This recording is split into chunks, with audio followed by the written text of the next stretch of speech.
On August 11, 2005, Patrick Byrne, CEO of Overstock.com, filed a lawsuit against a hedge fund called Rocker Partners and a publisher of investment research known as Gradient Analytics.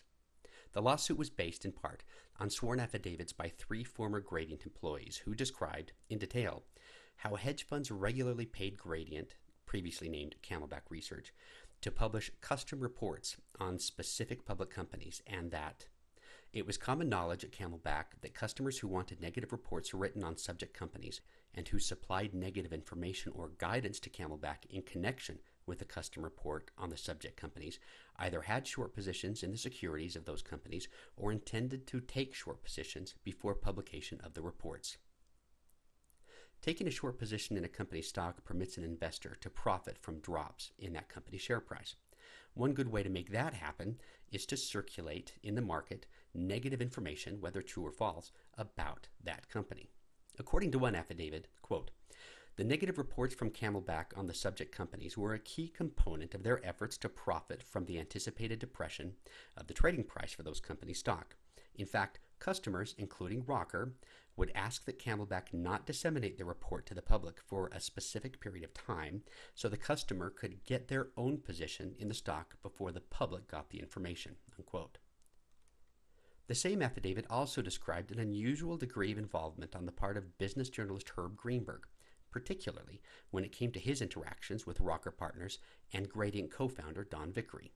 Quote, "In particular, it appeared to me that Rocker, Vickery, and Greenberg were coordinating their attacks on Overstock, and Vickery and Greenberg were coordinating the content and timing of their various reports on Overstock to please Rocker," unquote.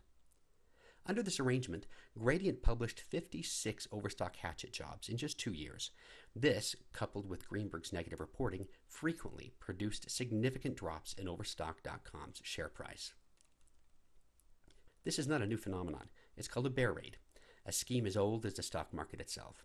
The idea is to generate exaggerated pessimism in the market in order to induce a company's shareholders to sell their shares and dissuade potential buyers, thereby depressing the targeted company's share price. This frees up waves of cheap shares for the short sellers to buy and profitably cover their positions. Bear raids are illegal because they create a disconnect between a company's true economic value and its share price.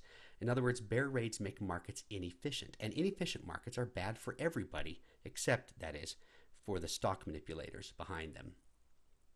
Unfortunately, being illegal isn't quite enough to keep this sort of thing from happening, as former hedge fund manager Jim Cramer probably regrets having explained on a little-known video podcast in late 2006. Now, you can't foment. That's a violation of Ferment? Yeah, you can't foment. You can't create yourself an impression that a stock's down. But you do it anyway because the SEC doesn't understand it. So, that's the only sense that I would say this is illegal. But a hedge fund that's not up a lot really has to do a lot now to save itself. So, fortunately for those of us unable to own a hedge fund, simply being commonplace wasn't enough to dissuade Patrick Byrne from challenging the illegal practice of bear raiding in the courts. Both Rocker and Gradient promised to put up a fight. Rocker even filed a countersuit. But by September of 2008, Gradient settled with Overstock, and in early December of this year, Rocker Partners did the same, paying Overstock $5 million and dropping its countersuit entirely. This was a major victory, not only for Overstock, but for all shareholders, both for the signal it sends to would-be bear raiders and for the trail the suit blazed for other public companies to follow when their own shareholders come under this kind of attack. Now, the question you may be asking yourself is, if this was such an important case, why had you not heard about it before now? Well, that's a good question, and I'm going to give you the answer.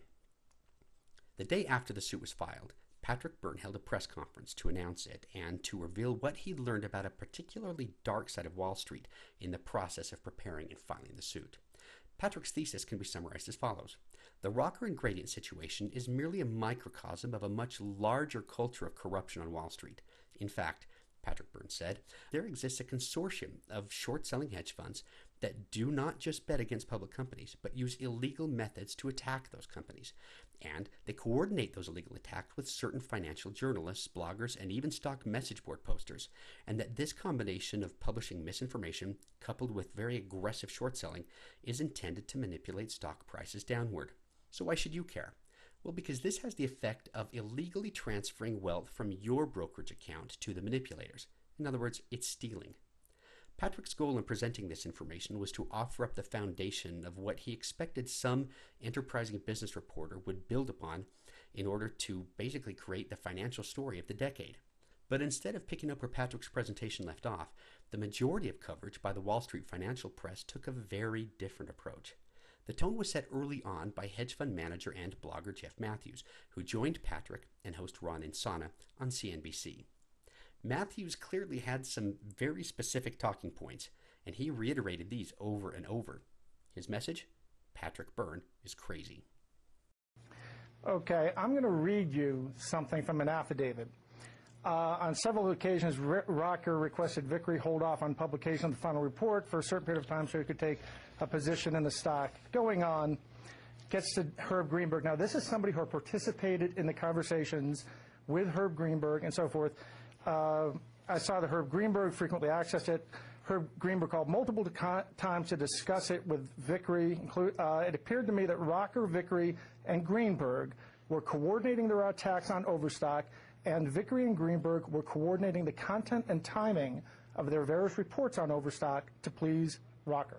All right, now, Jeff, let me get your take on that, because, obviously when journalists are talking to various sources, I mean, they talk back and forth. That does not necessarily mean they are coordinating an attack. And, I've known Herb for a long time. He's a stand-up guy, as are some of the other journalists that Mr. Byrne has targeted. What do you make of the way he's describing this process?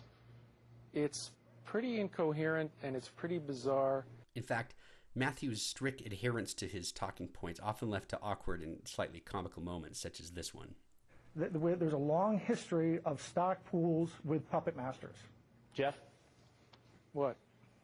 No, I'd just like to get your response to that. I mean, Jeff, you're dancing around the issue a little. Give me some more to work with here. You're dancing all over, Jeff. I'm not. What can you say?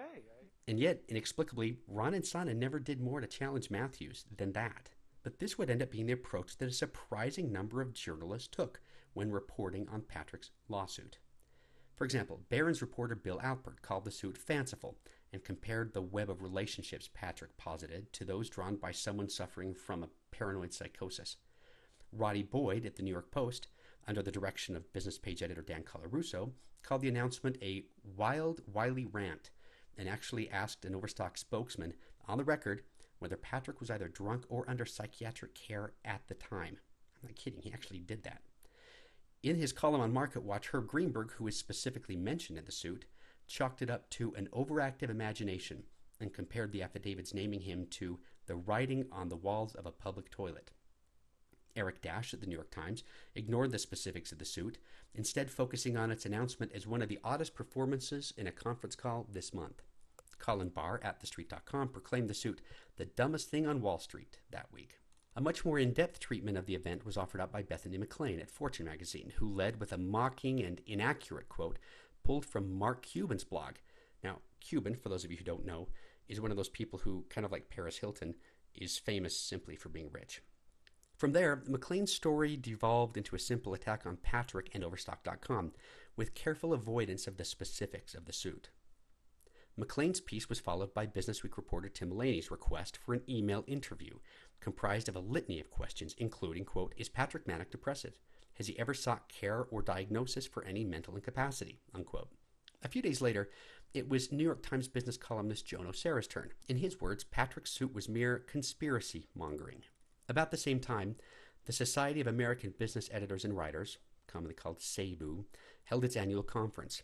Included on the program was a panel discussion of how business journalists can deal with bloggers who criticize them.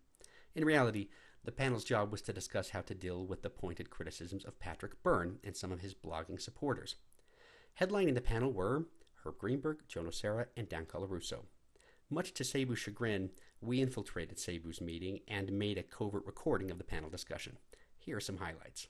When I think about Patrick Byrne, I mean, we have barrels of ink and stacks of money and all the resources in the world at our disposal, legal and via our media, to crush them.